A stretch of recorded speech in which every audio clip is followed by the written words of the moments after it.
Beata stared directly at Widlowski, and it's like they were singing to each other. The security guards started moving in, their intentions clear in their eyes. Ladislav hurried to the microphone, and they stopped cold as he gripped it and tilted it forward, calling out with loud confidence. Hey! And how about a big round of applause for the guards for making this concert safe and secure for all? Hey! The guards hesitated as the crowds roared their approval, sending a wide, rippling wave of applause towards the university administrator, who now stood in front of the stage, ashen-faced. He looked around at them, debating what to do for several long seconds. Then, he smiled, weakly, and gave a polite wave out to the crowd. Widlowski grinned at the crowd with the others, taking in the pure ecstasy and unbridled joy that washed up to them in waves. This was what he had hoped would happen. That they would be welcomed back. That they could give them the kind of joy he'd always wanted to give his peers all those years ago. Thank you! Thank you! The crowd cheered again. The guards hesitated, confused, then gave a polite wave to the crowd. Widlowski, I think it's time to go.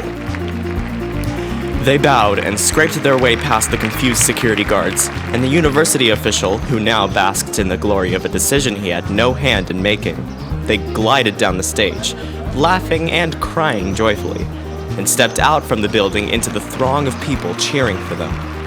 Hands clapped their shoulders, reached out to shake theirs, to pull them in for pictures and autographs as congratulations rang out from every side.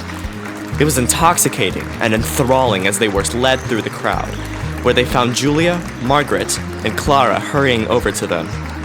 Beata and Julia hugged one another. Adam was surrounded by an excited group of his students. Pushing through the crowd, Jean came face to face with his wife, Margaret. He swallowed hard. Why didn't you tell me you were a musician? I had to get an invitation from your friend Ladislav. I can't believe you kept this a secret from me. He's just so sexy. She grabbed him and kissed him. Jean is met by her wife Clara. Clara screamed like an energetic roadie, pumping her fists into the air before embracing Jana. You liked it? My ears are still ringing, and a lot of these students need a bath. I loved it. Widlowski stepped up to Beata. You were amazing. I forgot what this feels like. I hadn't. Only Ladislav was walking alone, with no one in particular to greet him, even though he caught his share of friendly, encouraging smiles. He just sat on the grass and tried to absorb the moment in such detail as not to ever forget. Oh, guys. One detail, however, took him out of nirvana. Ladislav pointed past the crowd that was just now starting to break apart.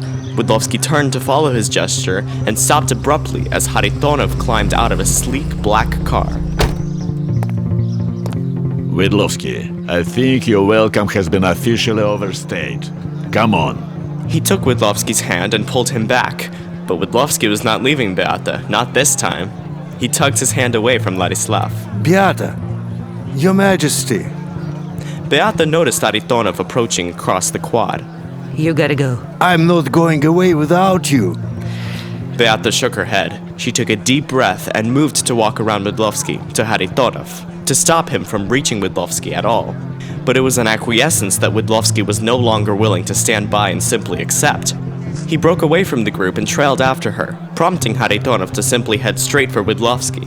Widlowski was finally willing to fight for Beata, as he should have done so long ago. But Jean stepped into Haritonov's path and led him away, even as Haritonov's glare stayed on Widlowski.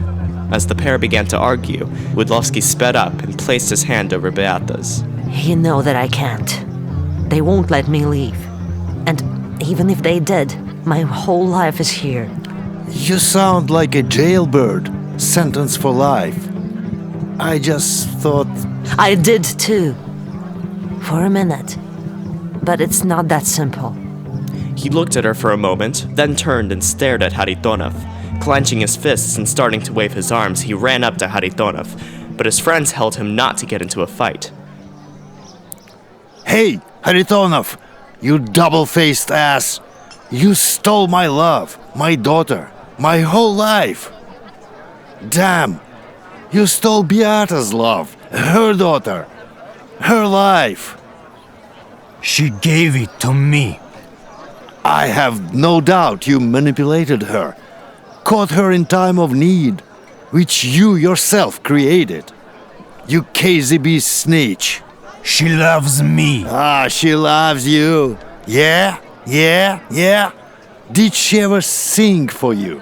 Haritonov looked away. Wydlowski pulled his right hand free from the friend's grip, and Haritonov took a half step back, expecting a hit. But Wydlowski fished in his inner pocket, took out his passport with a ticket, and threw them into Haritonov's face. Here. Destroy it. Burn it. Shove it. I'll stay till I get my love back. I'll better rot in your jail than go back empty-handed. To jump out of my window again. Make it work this time around. He cut himself short, throwing a glance at Beata, embarrassed for the last words, which flew out accidentally. Jean picked up the passport and ticket and tried to give them back to Wydlowski, while pushing him away from Haritonov. Sorry. I didn't want you to pity me. I was almost convinced until you did.